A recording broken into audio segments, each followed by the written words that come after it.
Thanks for coming. I think there are some other rather interesting competing events on this afternoon, but none of them will tell you, as this one will, how to make a buck on the net.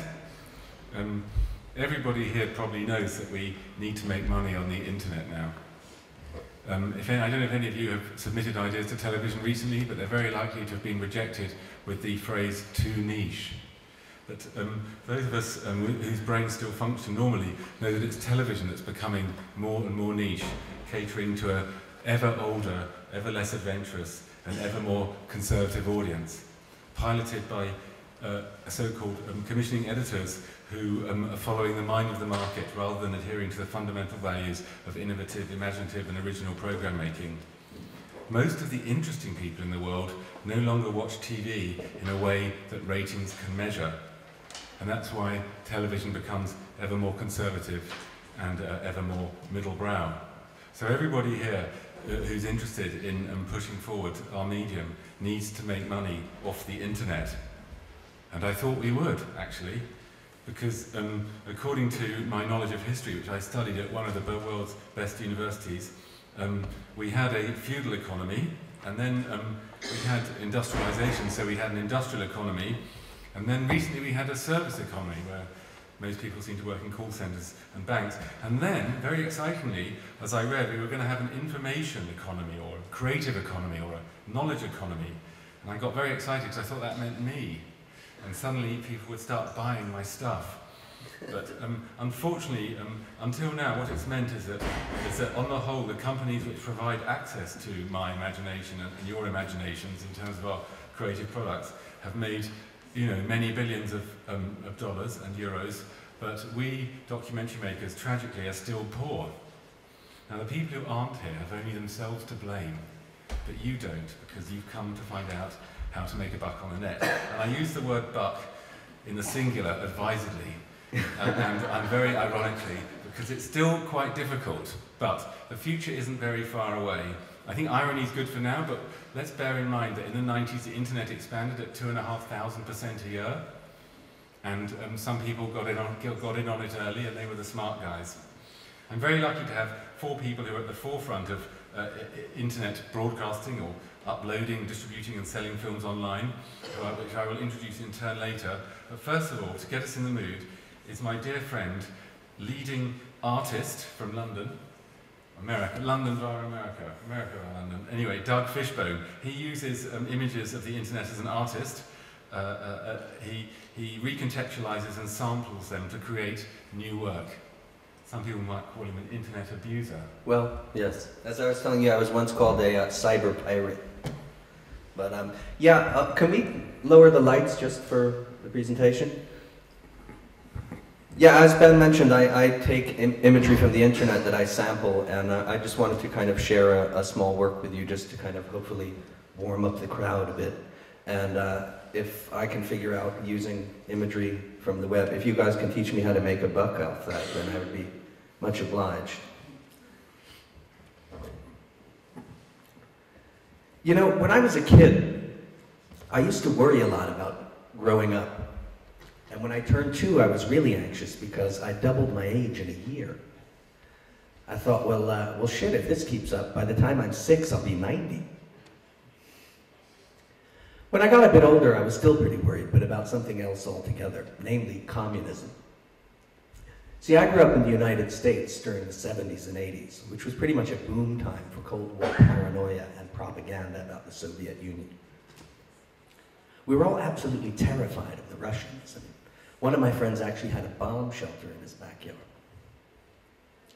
Now, according to the Reagan administration, the communists were on the verge of overrunning us from the south, a bit like these swarms of killer bees and fire ants that were supposedly on their way up from Mexico at around the same time. Like a lot of Americans, I was convinced we were on the brink of a nuclear holocaust. But you know, it turned out that the government was just kind of exaggerating a bit. Because just like that, the Berlin Wall came down, the Cold War ended. And the entire communist threat just kind of evaporated overnight. I guess the equivalent would be to wake up and find that all these Muslim fundamentalists just weren't our enemies any longer. But you know, it's interesting because a lot of things we worry about turn out in retrospect to be pretty unfounded. I mean, I don't know if you remember a few years back, fittingly for the internet, there was that whole Y2K thing. Everyone got all kind of bent out of shape about that. And then you had everyone worried about the bird flu, and then the swine flu. I mean, who knows? People just seem to be a paranoid bunch. And we seem to have some kind of innate need to worry about things, no matter how rational or irrational they turn out to be. You know, people get worked up over anything. It's a bit like that joke about the agnostic dyslexic insomniac. I don't know if you've heard that one. He stays up all night worrying whether there really is a dog. But you know, speaking of dogs, my dog is actually pretty worried about, in particular about the economy. You know, because at our local supermarket, dog food has now gone up to £1 a can, which of course in dog money works out to £7 a can. But you know, I tried to get the dog to relax a little bit. I said, Rover, look, you know, take it easy. If history has taught us anything, it shows that everything that people thought in the past has basically turned out to be inaccurate. So probably everything you're worried about nowadays, in 50 years from now, will turn out to be just as kind of nonsensical. So take it easy. It'll wind up being as credible as the idea that the moon is made of green cheese. But you know, who knows what life is going to be like in 50 years? You know, it's interesting now talking about technology. Because one thing is for sure is that our ability to predict the future often turns out to be pretty inaccurate. I remember when I was a kid, everybody predicted that by the year 2000, we'd all be living in these fantastic domed, futuristic cities flying around in hovercrafts. You remember that? That never exactly panned out. I mean, most people are still living in the same crappy slums they've always been living in. And you know, as impossible it is to predict the future, we can't even be sure we have an accurate view of the past either. We take our understanding of classical antiquity, for instance. You know, for many centuries, people have looked at the Greco-Roman aesthetic as the embodiment of elegance and rigor. But new research reveals that ancient Greek monuments and sculptures were actually painted all kinds of loud, garish colors and weren't anything at all like the kind of austere, white marble creations we've come to admire. Basically, it's just that all the paint had fallen off, so we had no idea what we were looking at. Strangely, it turns out that the tacky, jumped-up fantasy of antiquity in places like Vegas and Atlantic City turns out to be a lot closer to reality than anyone could have imagined. But you know, it's interesting, because as difficult as it is to predict the future or to understand the past, I'm not even sure we can understand the present very accurately. I just came across some recent research into astronomy, which said that something like only 4% of the universe can actually be identified and understood. Something like 96% of it is dark matter. We basically have no idea what it is. So basically, no one has any idea what's going on. So, you know, sometimes, you know, people turn to religion, interestingly enough. Some guy just came up to me on the street the other day, was telling me about accepting Jesus as my personal savior. I thought it sounded very good, but to be honest, I don't know what he was talking about. I mean, what is a personal savior? I wouldn't mind accepting Jesus as my personal trainer. You know, that, I could stand to lose a few pounds, I'll be honest. I bet he'd be inspirational. Or I'd love him as my personal shopper. You know, think of all the money he'd save you on loaves and fish. But a personal savior, I don't know about. You know, I'm Jewish, as maybe you might have gathered.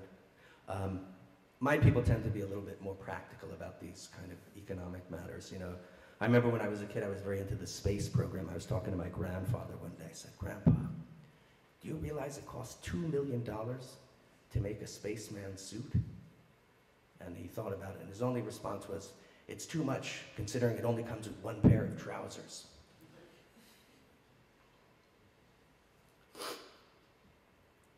But, you know, this is a recessionary time, so, you know, we do have to be creative. That's what this panel is based on today, thinking creatively how to adapt. And indeed, we are here to learn how to make a buck on the net. So I would just like to leave you with a few inspirational examples of things that teach us how to be resourceful in a tough environment, and basically to make the best with what we have at hand, because that's what we have to do with our own technological moment. First story is about an octopus that walks into a bar carrying a set of bagpipes. He sits down, the bartender pours him a drink, they get to talking. Bartender points to the bagpipe and says, "So you're going to play that thing later?" "Play it," says the octopus. "As soon as I can figure out how to get the pajamas off it, I'm going to fuck it." I would like to point out, though, that speaking of making money on the net, I have a new movie in which I play an African action hero, which you're all welcome to come buy off me later. You know, I figured I had to throw in a shameless plug here. You know, and also, if any of you are looking for anything a bit more upscale, I can sell you my brand new Rolex, Doug Fishbone Rolex dive watch, which is a special edition recently made, designed for the art of living. Bear in mind, terms and conditions apply, so if you're interested, come see me after. But I would like to share a final story, just again to kind of foreground the importance of being resourceful, because that's what this panel is looking at, and that's just a generally good lesson. Where is it? Oops, sorry. I seem to be having technical difficulties, but that's a shame. Okay. Basically, I missed a couple of images, sadly. Just when I was bringing it home, what can you do? Basically, the story is about my Uncle Moishe, who is, for any of you non-Jewish people, is a moil, which is a person who specializes in circumcisions of Jewish babies. So he just retired a couple of months ago, and he decided he wanted to make a memento of his career. So he, to do something with all the foreskins, basically, that he'd collected over his years as a moil. So he collected them all, and he took them to a leathersmith in his neighborhood to see what the guy could, put together. A couple of weeks later, he comes back and proudly shows off his brand new wallet. I had a few images of Uncle Moishe, sorry, some tech. He holds up the wallet, he was thrilled. And my Aunt Sadie was a bit nonplussed. She says, "Moishe, I don't get it. 30 years you've been a moil. Thousands of foreskins you've collected. All you could come up with is this wallet?" And he said, "Yes, maybe so. But when you rub it, it becomes a briefcase." Thank you very much.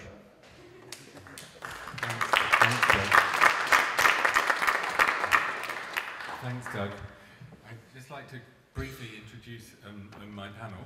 On my right is Jamie Dolling from YouTube, who I think I'm correct in thinking is the head of marketing at YouTube? No, not the head of marketing. I'd have arrived on the golden chariot if that were the case. I'm what we call a community manager. With a specialism in partner programs. Partner programs use what you call UGC, so people who are doing things for themselves, I guess. That means, or us, that means it applies to us. And then on my right I have Rob Millett from dynamoplayer.com, which is one of these websites where you can upload, distribute and share and sell your films. On my right I have Andrew Mayer from Snagfilms, which is a similar website but different. We're going to hear why later. And on my far right I have Peter Gerard from Gistrify.com, which is also a roughly similar website but also strangely different. We're going to hear about that later. First of all, I just want to sort of talk about myself some more, but actually only to give you a sort of case study so you can kind of relate to how one might use the net to make money. So I'm going to be pretty basic about what I've done, and then I'm going to ask our speakers to talk about their platforms and websites and how you all can use the net to your advantage. As you know, probably might know, I'm a documentary filmmaker of extremely limited ability, but with a GSOH, a good sense of humour, and ever since I appeared in front of the camera in Art Safari with minor celebrity status, WLTM would like to meet someone who can help me make money on the net.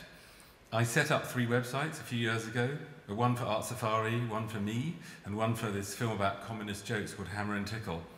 And I sell DVDs and streaming tickets online through my websites and the DVDs through Amazon. So now for the good news. I sold 2,000 DVDs through direct distribution in a year with a profit of around €9 a DVD, which is not small change actually when you times that by 2,000. Around 3/4 of those were sold online but the other sales through museum shops and one sort of promotion through a magazine, I would kind of link to the online profile. That self-distribution compared very favourably with the distribution deals I did with distributors on Art Safari. In America, for example, I signed a distribution deal with Icarus for Art Safari, for which I got an advance of $2,000 3 years ago, or 4, and I still haven't had any more money from them. So they're like people I really think are good. Then I also did a deal with Absolute Median in Germany, who are exceptionally nice. They packaged up both my Art Safari DVDs into one, and they sort of seem to sell them a bit around Europe. And I think I get a check for about €1,000 once a year. You can imagine that really thrills me too. The online, the Great Contemporary Art Bubble film I made, and Art Safari sold very well. And these were, surprisingly, these were the films with me in them.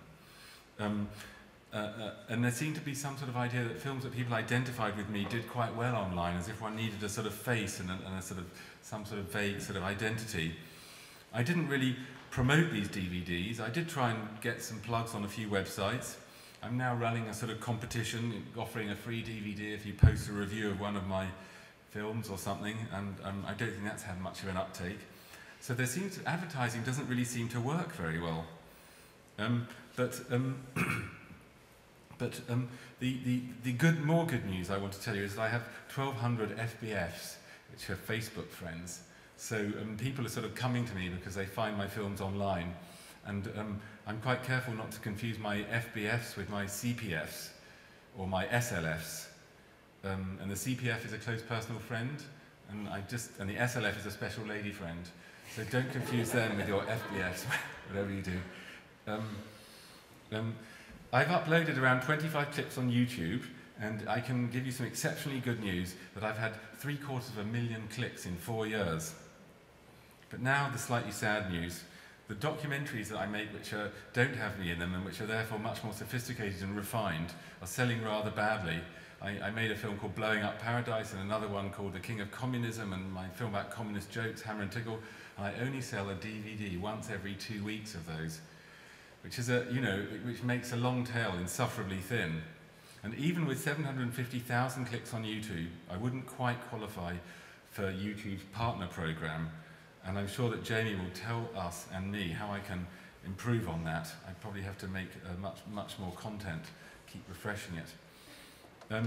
More bad news, just so you know what I failed at. Play.com didn't want my DVDs. The ads that I tried didn't work. I did ads with Google AdWords. I did like an experiment for a week. It only cost like 30 quid or something. You know, Matthew Barney DVD. Someone could click on. If you search for Matthew Barney, then my ad popped up. No sales. And I did another one with relational aesthetics, which was the most popular film it seemed to be from the correspondence, the emails I was getting sent over the net. All these art students seemed to be interested in my rather simplistic ideas about relational aesthetics. And I tried an AdWord with that and didn't bring any sales. I also took an ad in Facebook, which also didn't produce any sales. So that's just like my experience. Anyway, I'm now going to turn to people with far more knowledge and expertise than me, beginning with Jamie Dolling from YouTube. According to Wikipedia, YouTube was activated on February the 14th, 2005, and according to a July the 16th survey, YouTube had 100 million video clips being viewed daily, with an additional 65,000 new videos uploaded every 24 hours. The website averaged nearly 20 million visitors a month. And in October 2006, it was announced the company would be purchased by Google for $1.65 billion in stock. Jamie, how can we get our hands on a bit of that? You want to get your hands on the Google Gold? What we could do, I can talk through it. I mean, you want to get your hands on the Google Gold? Well, quite hard to do, I guess. AdWords, though, very reasonable, as you said, £35 if anyone wants to try AdWords. An excellent product, easy to use, easy to target. I think maybe you target it at your own name, so I'm guessing that your mum probably already had a copy of your DVD, so that's why she didn't want to buy it upon Googling you. But no, what do I do? My name's Jamie Dolling. I am the community manager of YouTube in Europe. What that means is that I am the one person in the country who gets fired if he doesn't watch YouTube videos all day. I program the manual parts of the site that you see. Most of YouTube's algorithmically generated, so generated by an enormous computer somewhere in California. But there are parts of it that are programmed by humans, so I look after the homepage spotlights. We have spotlights on the category landing pages. I also look after the YouTube blog. Our Facebook profile, you've got 1,200 friends. We've got something like 33 million, I think. It's probably the most terrifying thing I do in my life is to update the Facebook page. Very, very frightening. We've got about 3 million people who follow us on Twitter, and that's how we kind of basically get the word out about content that's out there. When I first joined YouTube about 3.5 years ago, I spent 6 months just watching YouTube videos from the UK, trying to identify people who were making the kinds of content that we wanted to identify. I mean, making the kind of content that we like. So what kind of content do we like at YouTube? We like people who are basically running channels and uploading quite a lot of videos. So maybe on a weekly basis or a bi-weekly basis or whatever. Or people who, I mean, for us, that's the most interesting type of channel. But alongside that, obviously looking out for filmmaking talent, people who might in future deliver films that are particularly interesting. Some numbers, I know that we had some numbers just then from Wikipedia. I was worried that there was some rogue Wikipedia page about me and my myriad failures, but happily that wasn't the case. Right now, the latest numbers that we've just released are that the site is currently seeing 3 billion views a day. That's how many videos we're serving. Every minute there are, and this is quite frightening when you really sit down and think about it, there are 48 hours of content uploaded to the site on average at the moment. It's a lot of video, which makes kind of the idea of being someone who looks at it all the time just almost like a bad dream.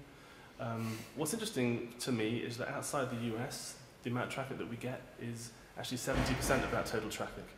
So there's a massive market outside the US. People tend to focus on the US with good reason, but there are other kind of markets out there. 24 territories we're localized in, and in 27 languages.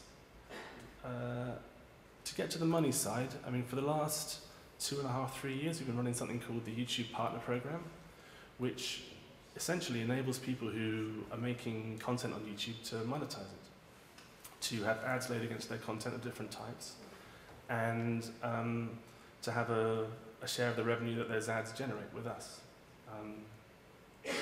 The idea is basically to reward people who are having their content watched on YouTube, and so obviously generating an audience for us, but also that there's the element of us being able to lay ads against their content anyway to generate more revenue to run the site, because as you're probably aware, streaming videos online isn't free.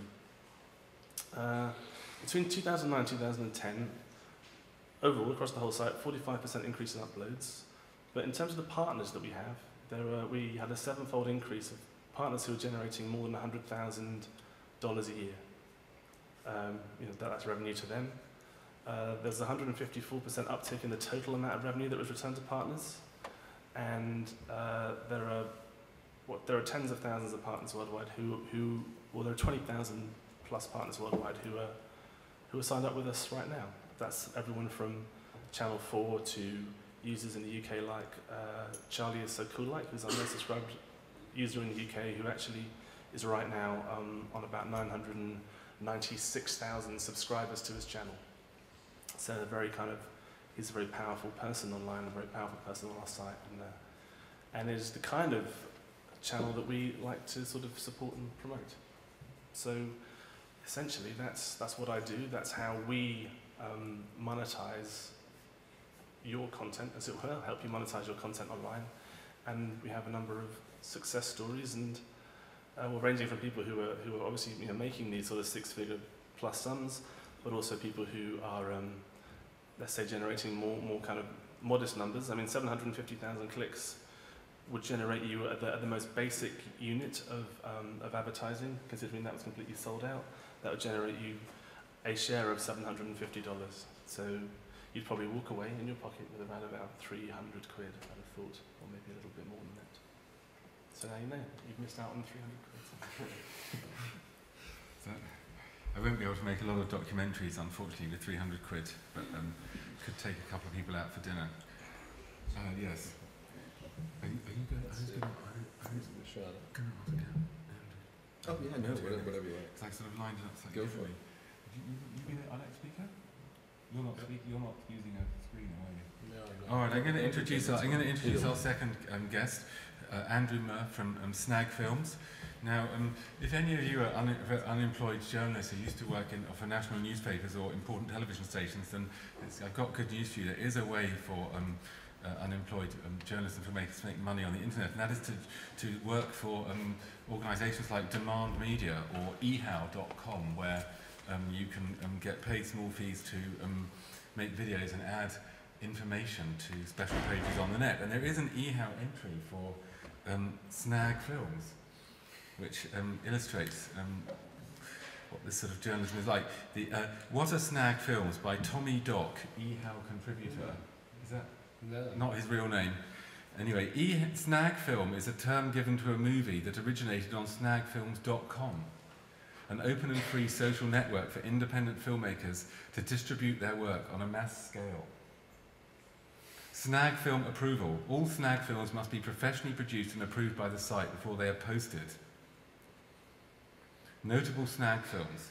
Snagfilms.com hosts a number of titles from National Geographic, PBS and IndiePix, and Morgan Spurlock's major motion picture release, Super Size Me. Well, I'll be darned. Can you pick up from that? Well, that's very interesting, actually. I'm Andrew Murray. I head up acquisitions at Snagfilms, and we're coming up on our 3 years of our launch, which was July 2008, and a lot of things have changed. Usually when I'm on a panel now, I ask that I'm able to check my BlackBerry so I can correct any statements that no longer are correct. But the Snagfilms came about to really address what we call the distribution bottleneck. Great filmmakers at great film festivals all around the world, winning incredible prizes, praise, high visibility on the festival circuit, and then I'd say about 5 years ago, you could honestly say over 80% of those films would not get any kind of real distribution. So the idea was really to address this, to say that any good professionally made film deserves distribution, and not only wide distribution, but also a means to make money as well. Snag actually refers to what we conceived of as a way of, passionate, an audience sharing it with other people that they think would love to see the films that they enjoy as well.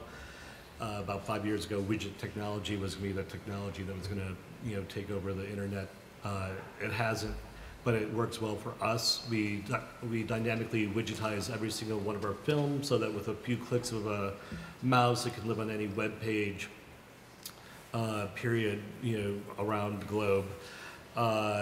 And that was a way to say, to address, we wanted to build a very deep library, but also have a means of spreadability and marketability for these films.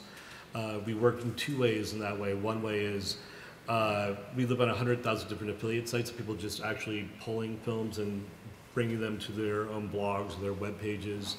But we also have major media alliances, AOL, recently Yahoo. We've worked with newspapers such as Washington Post, Miami Herald, Chicago Reader, NGOs, not-for-profits, to get them to know our library or to actually take specific films and have them work campaigns around them. But so that was another way that we're trying to get our films distributed. We're actually working quite, I would say, aggressively to expand those major media partnerships, because it's when you get those major media outlets to pick up films, what happens is, there's been a lot of tornadoes in the U.S. recently, and we have one of the best tornado films from National Geographic. If they take that film and Yahoo or AOL picks up that film, you can generate hundreds of thousands of views in a very short period of time. Snagfilms is a free ad-supported service, so it's free streaming to the consumer, supported by advertising. And very simply, the idea of advertising is On video advertising, it's derived by CPMs, cost per thousands of ads served against a film. And so you want to keep the CPM very high, and you want to grow to your audience as widely as possible. So when you get the combination of the two, then you can actually start seeing real revenue. Does real revenue come to every filmmaker? No, not yet. But the good news is that after 3 years, our revenue has grown at least fivefold. Especially recently, we were able to bring on big sponsors such as American Express to come and have the advertising throughout the entire library. So building that sponsorship model and keeping it growing will just mean larger and larger checks. Happy to report that we've been able to write in just 1 quarter for free streaming on Snagfilms at the high level 5-figure checks for short films as well as feature-length films, and a lot more 4-figure checks, 3-figure checks as well. The thing to keep in mind from we work with everyone from Nat Geo or PBS, ITBS, big filmmakers like Alex Gibney or Morgan Spurlock, but we are also here to work with first-time filmmakers with a 3-minute short. As long as we think that it's a great film and it can find an audience on the web. There are lots of great things about the web that I don't have to really go into. You probably know about it in terms of the difference of having a distributor pick your film and have to go to specific outlets for it. But we're very simply, we work on a number of levels. We have relationships with a number of festivals, including DocFest, where they bring filmmakers to us who don't have distribution, who they think should, have us review the films, things of that nature. We also own and operate a company called IndieWire. They cover a lot of festivals, including they're here at DocFest. We sort of looked at the festivals they cover. We said, if your film's been programmed by any one of those festivals curatorially, we would love to have your film.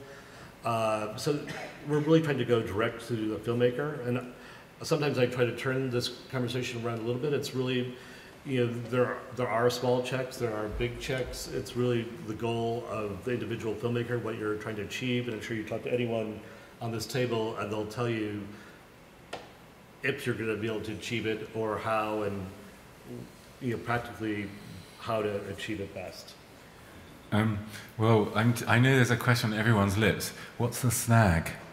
Well, snag, okay, yeah. So snagging was actually sort of slang for widget technology. So back when people were, the widget technology, that was the slang for taking a widget and placing it on another web page. I got quite excited when I first started looking at your website, but then I realized I typed in an H instead of an N. And if that were the case, we'd be driving a Rolls Royce too. So I did have a serious question actually, because what do you mind spelling out what it would cost us, or if anything, to give you one of our films, and then what the split would be? Sure. So we've actually expanded how we work. So our new mandate is really to get films on every important platform, service, and device available right now in the U.S., but hopefully later on throughout the world. So the free streaming on Snagfilms, usually for most filmmakers, costs very little. They're able to upload to our specifications, which probably aren't quite as rigorous as iTunes or Hulu. So there's very little cost as long as you have an editor or someone much more technically savvy than myself that can upload to our specs. So there really is very little barrier to entry. When we're talking about other digital platforms, such as iTunes or cable VOD, there are costs associated with that. We take those up front and recoup them before sharing revenue. On the digital transactional side, you can earmark about a 75, for free on demand, it's a 50-50 split. So whatever we receive from advertising, we split 50-50 with whoever our partner licensor is. It doesn't matter if you're a mini major studio or a broadcaster or a first-time filmmaker, it's always 50-50. We're on parity on every deal. For pay on demand, put a pin in at 75-25. So if you're coming to us with a single film, we'll split the revenue. 75% of what we receive goes back to the licensor. If you're coming to us with what we call a pipeline, or a number of films, probably have a little leeway to bring that split up to 85-15. So there's various things everyone needs to factor in, whether if you're doing pay on demand, you are sharing your ads, recouping costs, ... It's always worth, thinking through all the different aspects of any deal that you might get from a website where you're uploading films. I think one of the things I'm really grateful to Andrew for, and the other people who are going to talk on this panel, is that they have worked out a way how to sort of help promote our films, but also, more important than that, because there's a limit to how much you can sort of promote stuff on the internet. They're working out ways to use the sort of self-promoting mechanisms within the internet, the organic promotional energy or dynamics of the internet, so our films kind of spread out like sort of, a network, just data spreading over the net. And that's really important, because one of the things that I've learned making small amounts of money on the net is that you need to be on as many sites as possible, and it's actually your amount of exposure will increase your revenue. The more places people can get hold of your product, the more you're going to sell. I think that's something everyone needs to bear in mind. It's not like you're not like going to the BBC and going to get like 80% of your budget from one broadcaster. No way. You've got to go to 80 people and get 1% of your budget, and that is definitely the way forward. But we're going to press on with our next guest, all the way from New York, Rob Millis from Dynamo Player. Plug this in. You need to plug that in. So myself and Distrify, we represent sort of the other approach, which is the pay-per-view approach. And that's up yet. But my background was in documentary film, and then that became online production. So I produced a few different series. I got tired of interviews being cut down to 30 seconds after an hour and a half with somebody fascinating. So I started experimenting with serial production online. Did a news program covering the US elections a couple years ago. And what we found was the same problem that we had with documentary production in film, that a niche market is very hard to monetize because it's very high value to a very small amount of people. And as we all know by now, the history of broadcast is selling a little bit at low value to as many people as possible. And as that shifted, we all sort of were promised in the late 90s that everything online will be profitable, everybody can publish things. And much as Ben said earlier, the idea was, hey, that would be us. At some point, it will trickle down. But just like television evolved and radio evolved to finally have a premium and paid option for really high quality content that ads just don't support, the internet is now at that point. So we built Dynamo. I don't know if this was ever actually come up. We have a technical hit. It'd be great only because it's a very visual product. But if not, but so we built Dynamo to solve that problem. When we were doing serial production on the web, we worked with Blip TV, which great company, somewhat similar to YouTube and Snag, and they sold ads at the bottom of our video, some pre-rolls sometimes. The CPMs were always naturally fairly low because we're not super famous. HBO bought a month of it. Great, we were profitable for 1 month. And then we went back to a $3 CPM rate and started. So coming out of that, though, we realized if we had maybe 5 or 10% of our viewers who would pay $1 or $2 a week to watch the program, we'd be in good shape. And so we originally built Dynamo to take care of that and be able to offer serial producers, but also certainly filmmakers. My background is in documentaries, and it's really, I think, the highest value and least monetizable, marketable product out there in media. But having an incredibly dedicated audience that really values your work means that you can now, since you're reaching them directly all the time and working your asses off to get them to screenings and sell DVDs, you've already got a channel, you've already got communication with your audience in a way that a lot of dramatic filmmakers don't have. And because of that, you should be able to put it on your own site.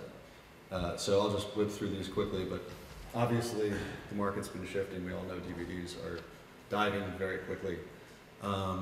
Between cable and satellite VOD and online distribution, the market, we think, in the next couple of years is going to continue this trend, and those will ultimately become the two biggest outlets.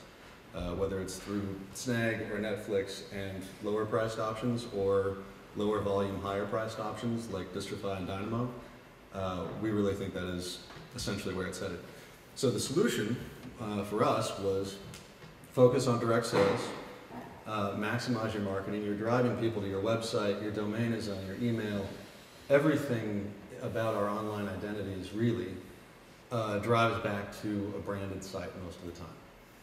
So the idea of sending somebody off to an Amazon site where they're then going to be surrounded with a million other options of things that they could watch instead, and give you less of the revenue, just doesn't make sense. We looked at that as well for film distribution, and we wanted to find a way to get around that. Keeping people engaged on your own site also means that you can sell tickets and you can sell merch, and you can keep in touch with them in different ways and give them updates, because they're engaging only in your brand, and you can define the experience. So for instance, here is a great site for a great film, and in this case they've got the film description shown in the player, which is totally optional, but they've defined the entire site around presenting the film properly. So when you visit it, it's inviting, it's large, it's comfortable, it's not crowded with another brand, there's no, there's nothing to distract you from simply wanting to watch the film. Most of the time when people visit this site, they know they're interested in watching the film, and they probably intend to at some point.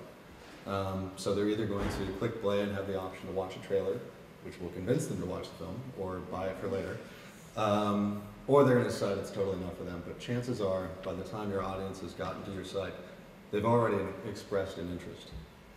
So after that, this is kind of what you see, and I'll take you through this in just a minute. Viewers get a simple set of options here. You can pay if you've already paid. Maybe you bought it at work but you want to watch it at home. We'll give you an access code for that. And previews are always an option. Pricing is variable. I'll get to that too in a second. The viewer experience is typical of any advanced player on the web. There are no surprises. We wanted to build something that was as comfortable and familiar to everybody as possible. HD is standard. We do 1080 HD. URL linking, when you, for instance, when somebody sees your film, they can either share it with friends through Facebook, Twitter, email, etc., and send people to your homepage, whatever that might be, or maybe there's a film reviewer who cited it somewhere, or there's a community that's a fan club that they watched on their Ning site or something. So when they share it, that URL will then, can be, what they share. So that short code will then go out to Twitter and send them back to that fan club. This means that somebody can review it and not risk anything, not risk losing people by posting it right on their website. So a film reviewer, we've had a few different articles come out where we've been asked in advance, are we going to have to go out to a Dynamo site or something if I actually embed this in my site. So if the Guardian does a write-up online, they can post it right there on the Guardian site, and it will drive people back to that same page. But then always in the upper left corner is the link back to your own site. Quick summary, HD for every film, immediate gratification for the filmmaker, sign up, upload, embed, sell, and it's really that simple. You'll be paid immediately, you'll see the stats immediately. We have been taking people only by application until recently, and this week we've now opened that up totally, so you can go to the site now and upload your film immediately. No limits on size or length. You can include as much bonus material, all the DVD extras, and then some. You can keep adding stuff to one program 6 months from now if you've got new interviews, that kind of thing. We wanted total transparency. There were some companies that are still taking 30 days to report statistics, and sometimes another 30 days after that to pay out. And that's nobody at this table. But it was important to us that filmmakers know what they're getting. When you charge £10, you're going to get £7. And it doesn't matter whether it's in HD or low D, whatever that might be, you know, or where they see it, or what the streaming cost is, or what the transaction cost is. All of that is going back to you every time. Geo-tracking, so you see where people are watching from. Geo-blocking, so of course if you've got a DVD deal in North America, you can block out DVD region 1 with just a simple couple of clicks. DVD regions are a checkbox, continent, country, you can do geo-blocking in a variety of ways. We've got a global streaming network that backs us up. And there's an opt-out email list, which viewers, going on to that, we originally were going to do opt-in, which means that filmmakers get oftentimes not too many emails, partly because of accidents give us extra emails, but also just because people don't want to make an effort to share their email. But on the other hand, too, we needed to be sure that viewers were happy. And early feedback we got was that viewers, it would cost sales if we required that they share emails, so we wanted to be sure that was an option. And we really started the design from the viewer perspective to make sure that we wouldn't ever be turning people off or turning people away from the film. So we focused on instant gratification, the impulse purchase, the ability to select quality, and all of these are really features that I kind of already talked about. I'll wrap up just by giving a couple of brief stats. One is that you know, we work with Amazon and PayPal because they're the two companies that everybody uses online to consume content. Really the stats for media consumption always come back to these two. And we were actually, honestly, very surprised that Amazon does about 1/3 of our sales. We expected them to be maybe 5 or 10%. Now, it depends a little bit on where they are. In the UK, actually, we get more sales through Amazon than we do in the US. In the US, PayPal seems to be more the method of choice. Depends probably on content and personality types too, but the core of it still, when it comes to getting sales, is presentation. It's delivering a really nice, clean web page and player, and making it inviting, making people want to watch it. When you embed the player, we generate a 480 by 270 small little player in our embed link within the player, so people can post it to blogs without thinking about it. But for filmmakers, it will scale up to just about any size. It scales up from 480 by 270. But when you're publishing on your site, you really want, especially if it's not a short film, you want people to see it and see it as something that they're going to get comfortable with. If it looks like a small little blog post or a secondary item surrounded by a bunch of other stuff, it doesn't have much value. It doesn't appear that it has much value. And that's true with pricing too. We've noticed with feature films, if you price it at 99 cents, it's amazing the difference in perception because often people feel it's selling themselves short, or it's selling the film short. A 99-cent film looks like something that's probably not going to be very good. And oddly, you go to $1.99 and sales, and it's a small sample, but over 8 months now, 9 months now, tracking these trends, as soon as you shift that to $1.99 for a feature film or a documentary, it bumps your sales. And I never saw that one coming, honestly. Short films, totally different story, obviously. But there are some price points that work, and the $1.99 to $4.99 range is really the sweet spot for anything that's feature length or close to it. So anyway, as far as the lessons go, I'll leave it at that. But and I'll show you just a couple of examples here. Which this is the player on a documentary site, A Grain of Sand, that. And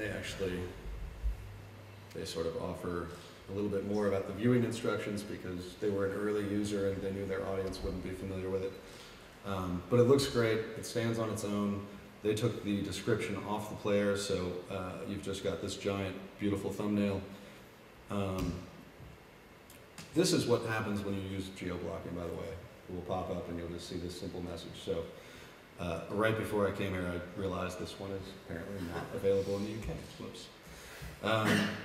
This is another documentary embedded into a larger site. They have put the description in here, and you can make this as long as you like or not. But, and then you can get into all the details here.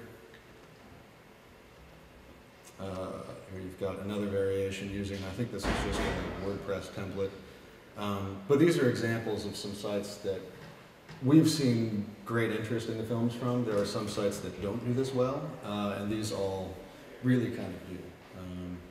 And then of course, if you get good press coverage, there's always this option where the writer will include your video right inside their post.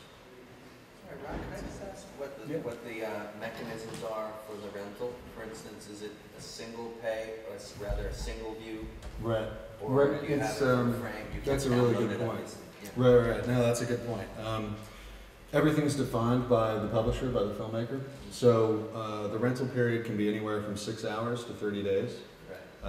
We have some piracy controls that track, simultaneous login, multiple locations, too many attempts to log in. Then you can shut it down. Yeah, then it blocks them, and at that point they'll have to request to have it open, which... But I'm just curious, because I'm ignorant of the technology. Yeah. If you do rent something, say, for a 7-day period, Sure. how do you access it? It's not something that you can then download or No, it's always streaming with us. Only streaming. We have a download option that's supposed to be out in August, although I don't want to get hopes up at all. But it's funny, there's also, when it comes to features, everything that drives development is feedback from users. Yeah.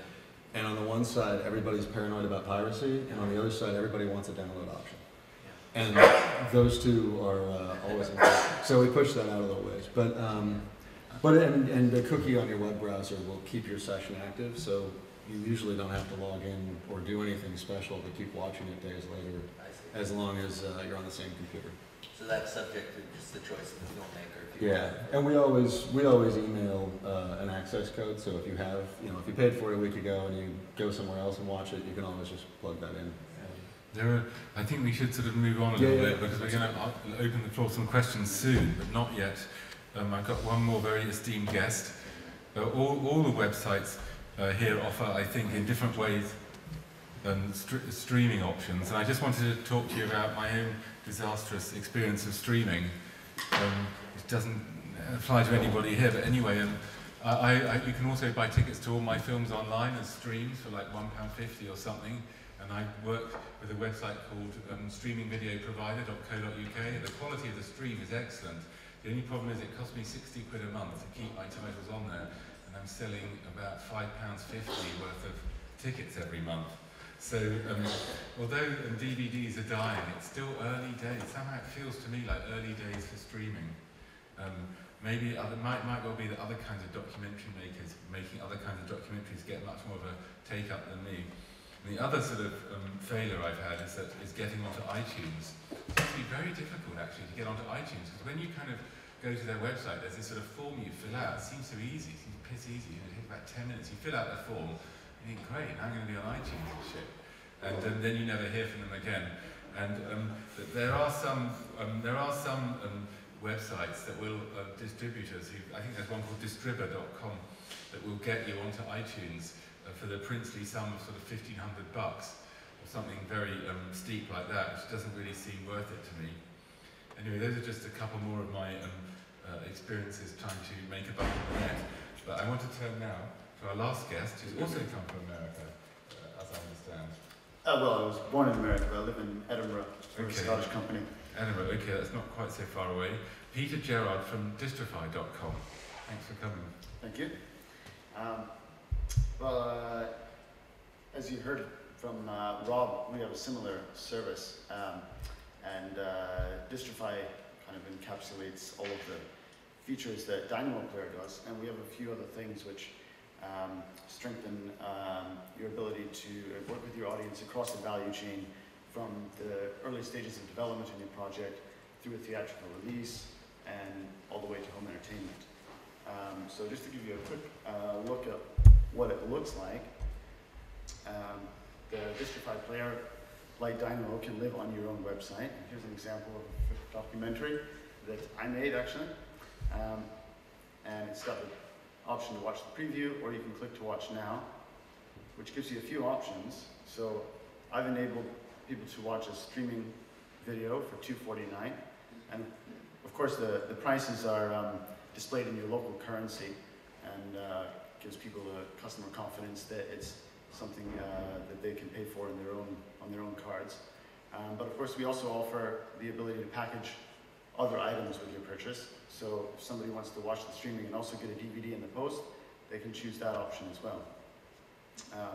But if they want to watch it later, we give them some other options. They can purchase a download, which gets saved to their computer so they can watch it as much as they want, wherever they want, on a plane or whatever. And then, of course, the DVD on its own. And then the other key thing that we think is important, and this exists in your player no matter what stage of production you are, is the ability to sign up to the mailing list of the filmmaker. So that's always available at the top of the player, because we believe lead capture is key in building your audience. We also like to work through the theatrical window and through festivals.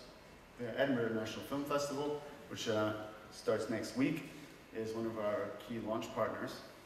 And when a film is at a festival, you can't purchase a stream or a download or a DVD, but you can find out where it's showing. So our player adapts to what your film has available. So if I click to watch at the festival, I'm given screening times and locations, and I can click through and buy the tickets straight away. It'll come up. Anyway, and the other advantage of what we have is excellent sharing and social media features. We're the Sell Movies Socially platform. So at any point, you can directly share to your Facebook feed, your Twitter feed, you could email it or copy and paste the embed code. And we have some really great extra features which allow that to be a lot easier. So for example, we have a film that was added a couple of days ago. A Mexican filmmaker got in touch with us last week saying he couldn't find a service that would let him stream in Mexico. And we added Mexican pesos to our currency options, and he added his film to his Facebook page using our Facebook app, which lets you put your film right on your Facebook page with 2 clicks. And he started selling films to his users straight through the Facebook page. And he's been making a lot of sales this week, and he's only been on for a couple of days.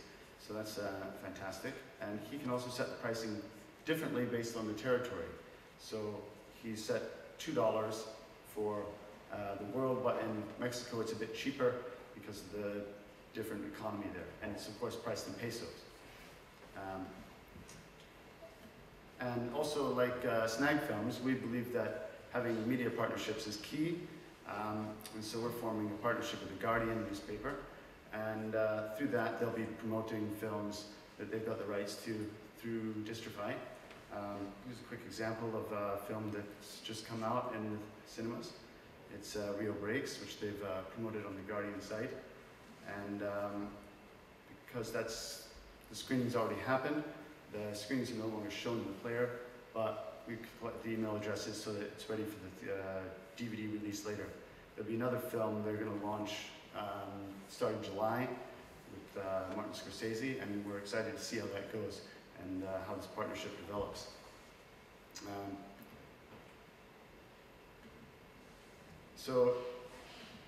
Back to the Edinburgh Film Festival one.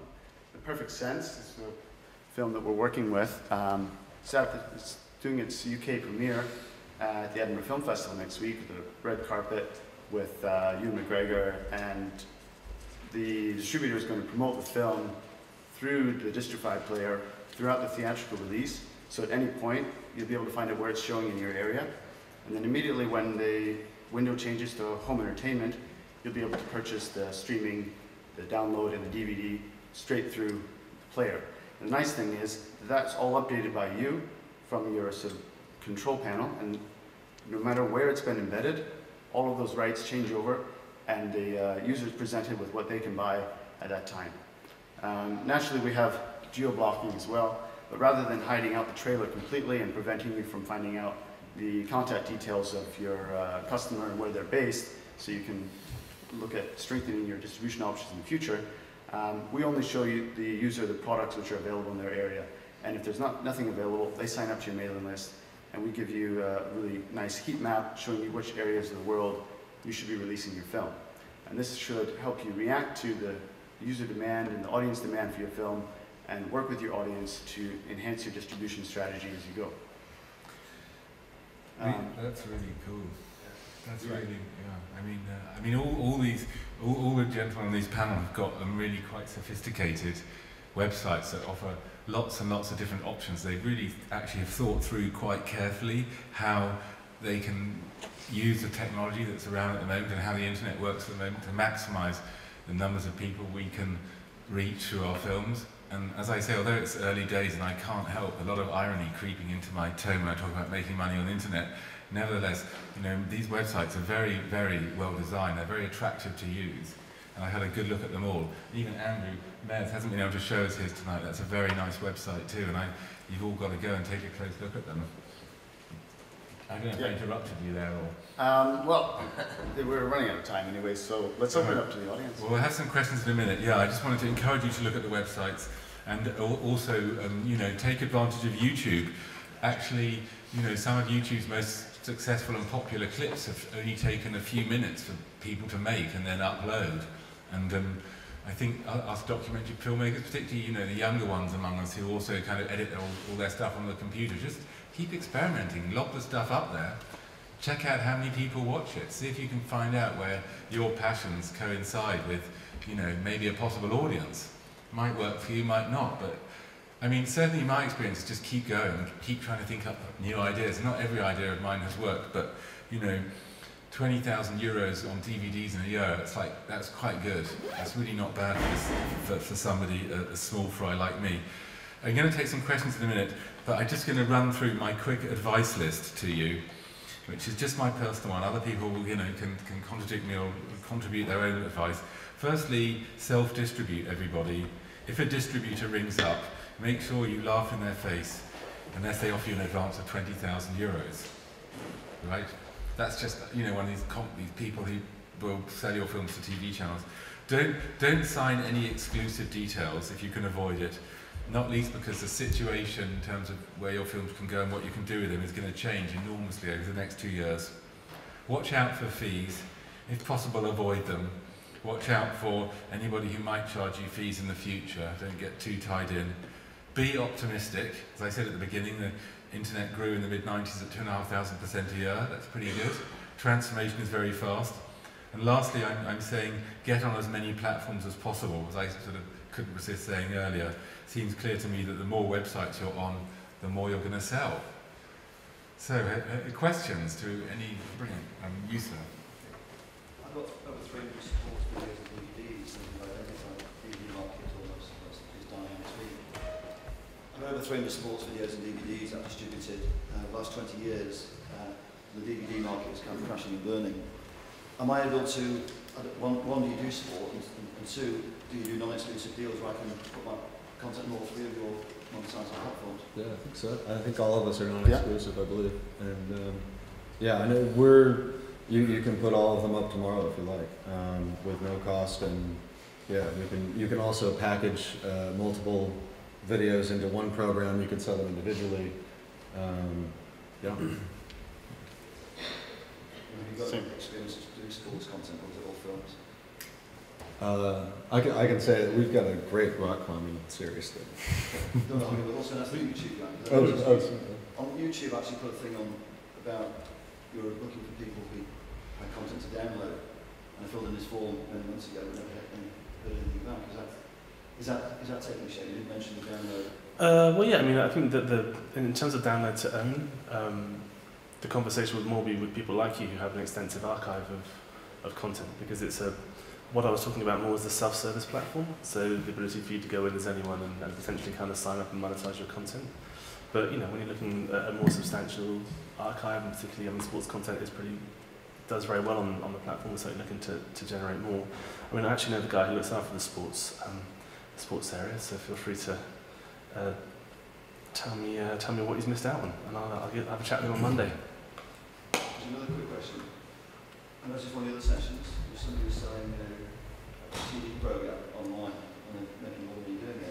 But at the same time, they're also making it available free to watch on YouTube. I just wonder if you guys have any comments about any experience of the stuff you're selling. Does it help or detract from the sales you make? You've got the same content on YouTube. Yeah, I'll say something, and no offense to YouTube, because it's a great service for the kinds of content that Jamie's talking about.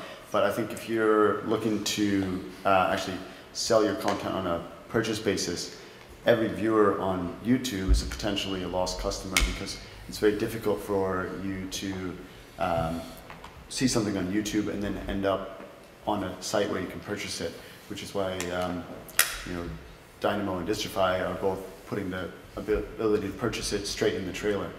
That's what I expect to hear, but somebody was arguing the opposite at the session the other week. I'd argue the opposite. I mean, I've been doing this for about 5 years, and cannibalization was the word that I had to really talk people through. That doesn't exist so much anymore, and we really believe that the more platforms your film can be on, the better. So would we exclude YouTube? I don't think so. I mean, so after a certain amount of time, once your film is out ubiquitously through different kinds of digital distribution, even the platforms like iTunes, or I'm sure they'll tell you that they'll peak at a certain point, and once it's out generally, having you can think of that argument. I always look at it thinking, all right, so the people there are going to be a few people that will watch it for free that won't make the purchase, but there are going to be exponentially more that would never have known about your film, that'll tell lots of other people and could possibly purchase your film. So that's how I look at it. And if I can just add to that too, I think ultimately it's a question of reach versus revenue.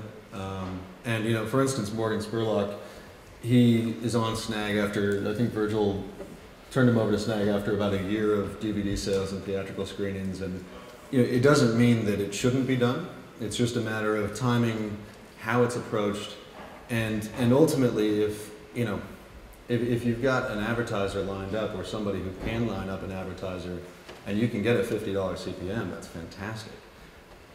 If you have no following yet, you don't have a built-in audience on a free platform, you're going to be getting the $2 and $3 CPMs, which if your goal is to spread the word to 1 million people and not get paid very much for that. That can work, and ultimately it just depends on what your strategy is at that point. But I think our approach has always been that we give the fattest margin per sale. So it just depends though on your strategy. The risk of stating the obvious, everyone should be uploading clips of their films onto YouTube at any rate, because it's got a massive reach, and even almost using it as a video diary, because they are very generous with their server space. It seems to be infinite. Well, I mean, infinite. I don't want to necessarily test that right now, but a good example of a channel that's kind of done that and had an approach to that is a channel called The Lone Filmmaker.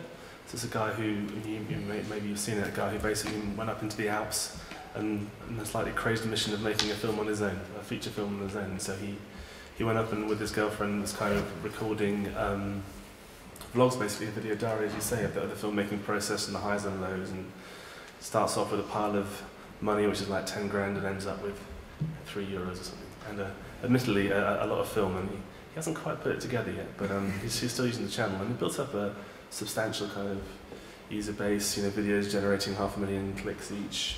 I mean, in the end, it all adds up, and obviously for him, his goal was to promote the film that he's going to deliver at the end, and at that point, it's got a fan base of 78,000 people who presumably will go and watch the film wherever he puts it, whether it be online, whether it be in cinema, or even on YouTube. I mean, it's horses for courses, I think it's fair to say.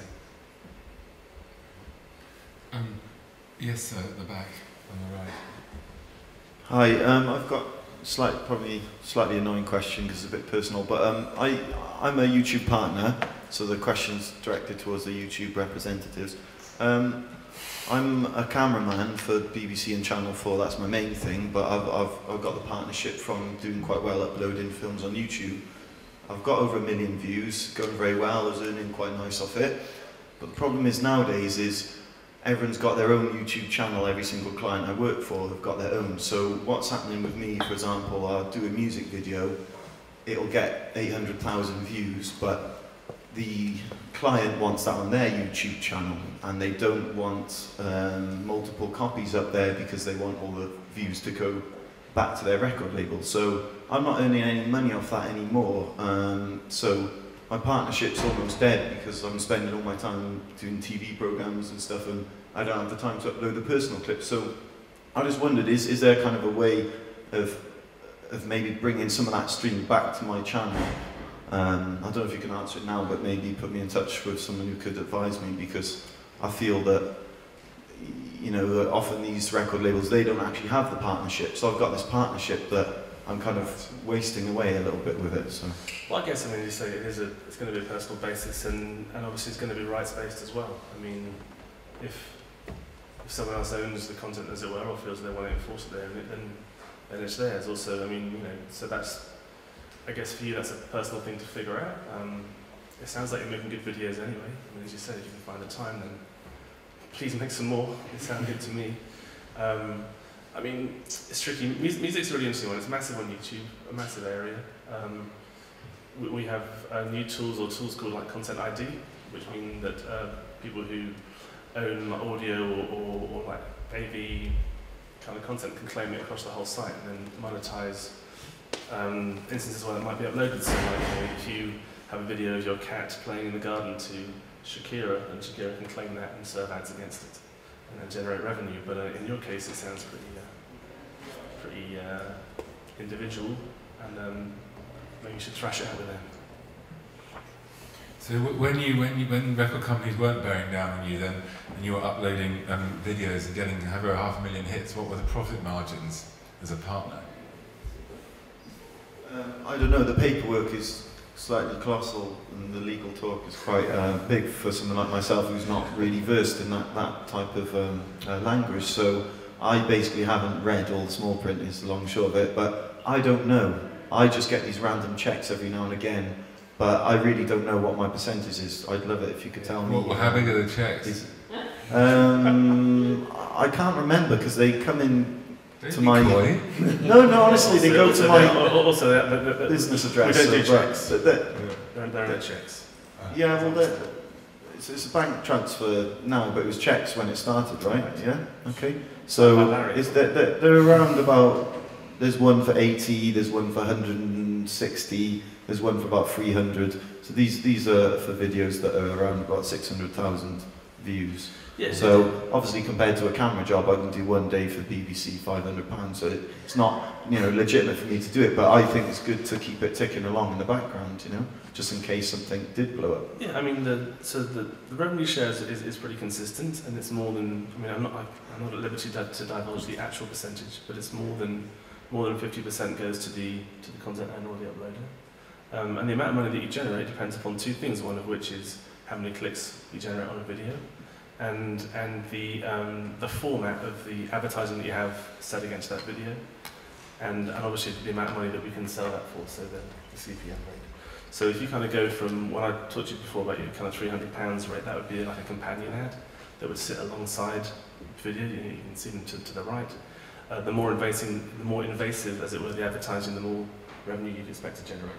Kind of going up to pre-roll ads, which are selling very well and have a very strong CPM at the moment. And then, you know, if you look at, if you kind of continue that on into long form content, so it's Channel 4 or 5 kinds of content, and some of our film content, we actually have effectively ad breaks built into the streaming video, serve you a number of ads, and in some cases you actually get more advertising on certain content than you would do on TV. But depending upon what the demand is for what you have. So could I just have one tiny quick question? So if I stop making the videos for will you take my partnership away from me because I'm now crap, or is that not the case? No, it's not. It's not really how it works. If you're in, you're in for life. You know, so it's like Friends, isn't it?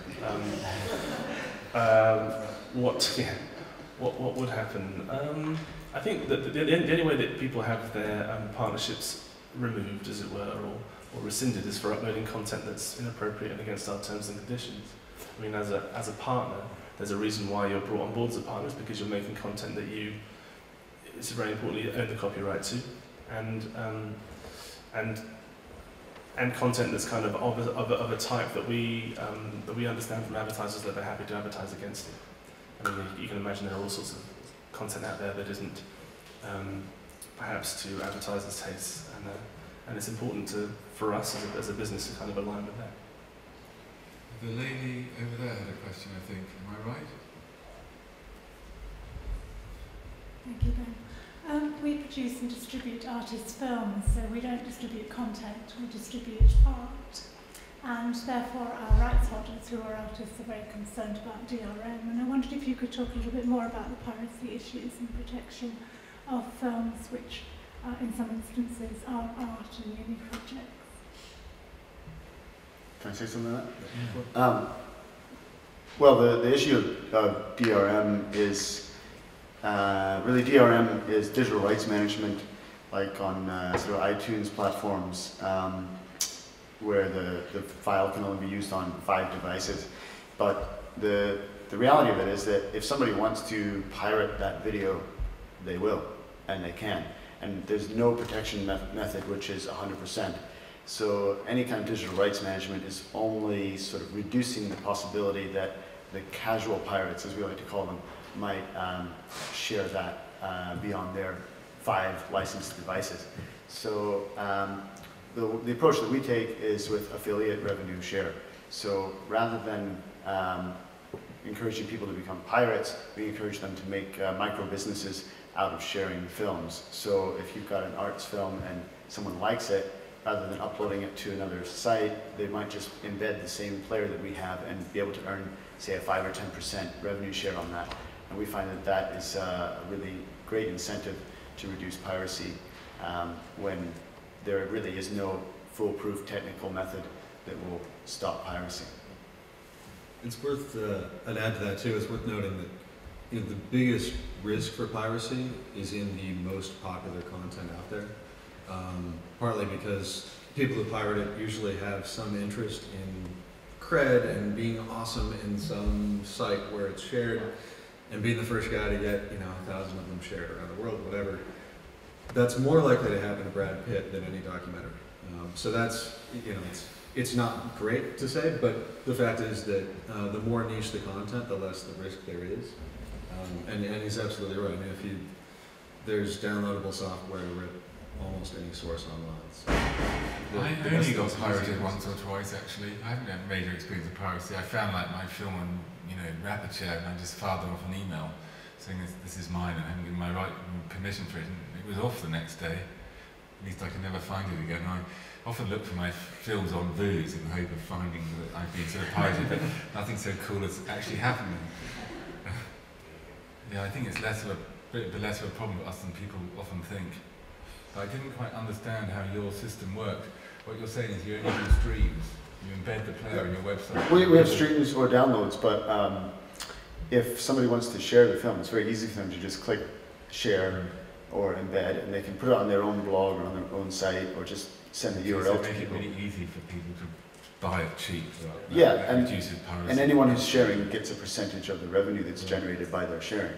So it's a 10% commission for telling your friends about it, which is surely more attractive than putting on a rapid share or on YouTube. Can I ask this about just a question about downloading on MPEG? How does that come to, if I were to purchase a film from your site, I can buy the digital file and then have it forever? Yeah. But is there anything within it that would not allow me to pirate it? We don't use digital rights management because we would like you to be able to put the film on whatever device you want to watch it on. And a lot of people complain about this sort of Apple approach because say they want to put it on another computer and take it on the plane, that sort of thing. So as long as you make the price fair, make it easy to share, and incentivize that sharing, we think that the risk of that is much lower. And also not putting those locks on the file makes you actually feel like you bought something that you own, and it's a better relationship with the customer of trust. Can I just, sorry, this lady in the blue top, do you have a question? No? Okay, sorry, in the mustard coloured jersey. Hi, I just wanted to ask you also, mainly the people who work with like selective platforms maybe, do you think there's a genre or a content that works the best on the internet? Because talking like content-wise, also when you think about crowdfunding, these are things that work with certain topics. So I just wanted to ask about this. And then I have another question, so I can ask I can't speak to crowdfunding, but there are certain audiences that gravitate online, and actually people who are interested in technology, so films on technology tend to do exceedingly well. Spirituality is another huge category. Sports can be another category where people tend to live online. So where you have a topic and you have a user base that lives online, those films will get unusually large hits, despite what the quality might be. Also, another huge category is conspiracy. So films on conspiracy do incredibly well. Is that why my film on the art market is so well? Yeah. Well, I say put them together. I mean, spiritual conspiracy, maybe a sporting conspiracy, and there you go. Wonderful, Victor. Any more questions? Yeah, I just wanted to ask also, there's an enormous amount of video on demand platforms. I personally work for one as well, and it's selective art house films. And I wanted to ask what you think the future of this is, because you were saying that the highest sales are from homepage or Amazon. So I understand that the most understandable way for people to find films is when it's centralized somehow, which is like Amazon or YouTube, or something believable as a homepage. So I just wanted to ask if you have an opinion on all the amount of video on demand platforms and what the future of this could be. Sure, I think, as Ben said too, we recommend putting your content everywhere you can that makes sense and it fits with your strategy and where you are in distribution.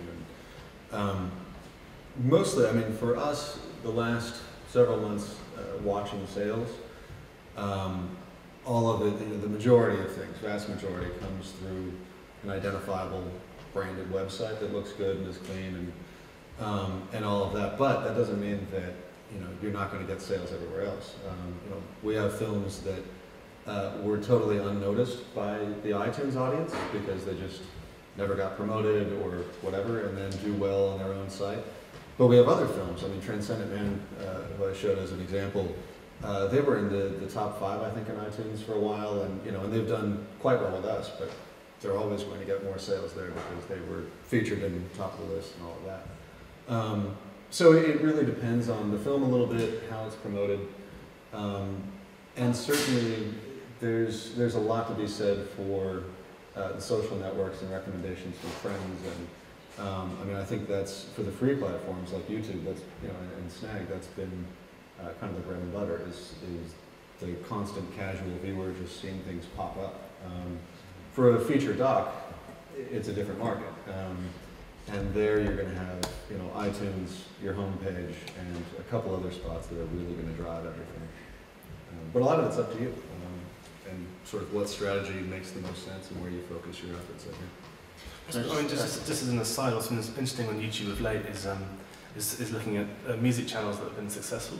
So a couple of channels that have really kind of forged ahead in the last few months are UKF Drum and Bass and a channel called SBTV. I don't know whether you've seen these or not, but it's kind of what's been interesting is it's that the music audience is finding it maybe harder to find music that it wants to listen to immediately because there's so much out there now. And then the channels that are really succeeding are those that kind of look to aggregate that and say, like, here's the best of grime from the last week or the last day. Here's the best from dubstep, and they've built up significant audiences kind of through our platform and through others, and kind of feeding success through to the new acts through their own success. And I wonder.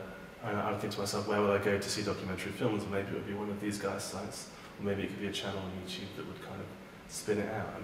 We're all talking about, the future, but there's a lot to be said for the old idea of curation and the old idea of, I'm passionate about this, so I hope that you will be too, and I want to share it with you. And I think there's still the same ideas there on how things get successful, how you can get attention. Can I add something to this one? Oh, yes. I think this is an important thing to consider when you're looking at VOD platforms in general is if you've got to make sure that they're going to curate your content, like Rob's saying, and put it on the featured pages.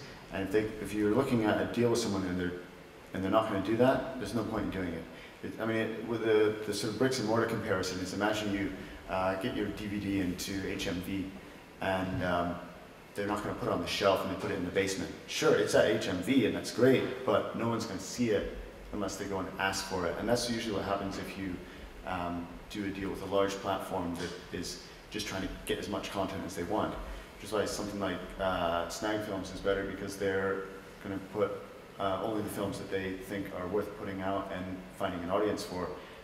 So like going through distributor for iTunes, like was mentioned before, means that your film is on the bottom of the list somewhere in iTunes and it's never going to be on the homepage.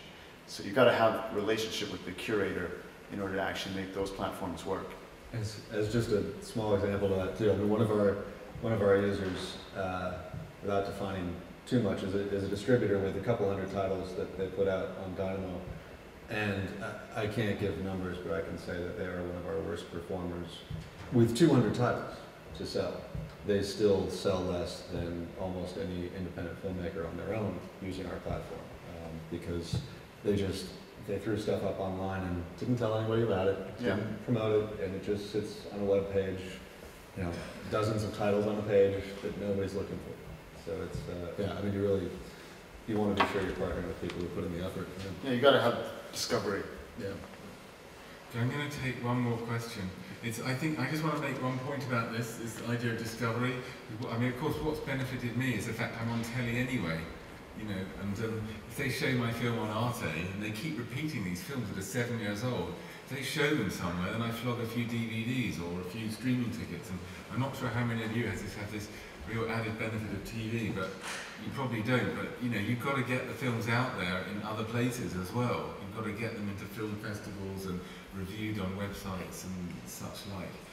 We'll just take one more question, because I think you've probably gone on long enough. And then if anyone's got other questions after, they can come up with. Gentleman at the back in the middle. Right, thank you. A Dynamo player and Distrify. I'm a bit curious about your sort of conversion rates from trailers to actual sales, if you can divulge that or give us sort of an estimate. I didn't quite hear the question. Sorry, your conversion rates between sort of trailers viewed and actual sales? Sure. In the example I used earlier, the Mexican film, which was released a few days ago, we've seen an incredibly high conversion rate, which was far higher than we expected. Over 50% of trailer views have resulted in sales. And I think that is more illustrative of the way that the user is marketing the film to the users, because actually, to be honest, the trailer is not that great. So the people who were watching the trailer were probably going to buy it anyway, and because for other reasons. So I wouldn't use trailer views for to conversion rate as a sort of way to judge a platform. I think it's really about how you can engage your audience and reach them and find the people within your audience who are going to be the loudest mavens and tell the most other people about it. And those are the ones who are going to drive you sales and get you a conversion rate. Yeah, I agree. I mean, it's really, you know, your fan base as evangelists for your work is key, and your own efforts to promote are key. We don't have straight conversion rates for the trailer because not all of our films have trailers. It's an add-on that most people do use, but not everybody does. But I can say overall, when people click play to following through it and actually purchasing, you know, it'll vary from, you know, some will do 50% on a big weekend where they've got a big theatrical screen. We had one where he did a premiere in Australia, and it was digital for the rest of the world, but in Australia he was focused on a particular film festival. And for that he had about 48 or something. Anyway, it was almost 50% conversion just because he was pushing it and it was in the press and it was great. You know, a few weeks later that dropped down to maybe 15% because then you get a lot of sort of carryover click-throughs and casual browsers. But then others, you know, do very little conversion because it'll be embedded in, you know, really popular blogs, but nobody's actually interested in the film who loads the player, and it just depends on your ability to really reach out and communicate with people you think are going to be actual viewers who really want to see it. So you don't have like an average number? It really depends, and partly too that's because we're doing, you know, we think are best actually is with documentaries, but we also, we do short dramatic films, feature dramatic films, how-to videos, so there's really no clear average, it just depends on... Yeah, I wouldn't use that as a measure, because it's really about your audience and reaching them. And honestly, I mean, we've had sort of the hard, sad truth a few times where somebody has worked for 2 years on a beautiful film that has terrible acting and no marketing budget, and only their friends are going to see it. And, sad to say, but there really is a spread too across just simple quality sometimes. Yeah, I think we share one of those clients actually. Yes. I can send a few more your way. Yeah, thanks. Oh, and on that note, the last film I'll give it you guys. thanks for coming, everybody, and thank you very much for my panel.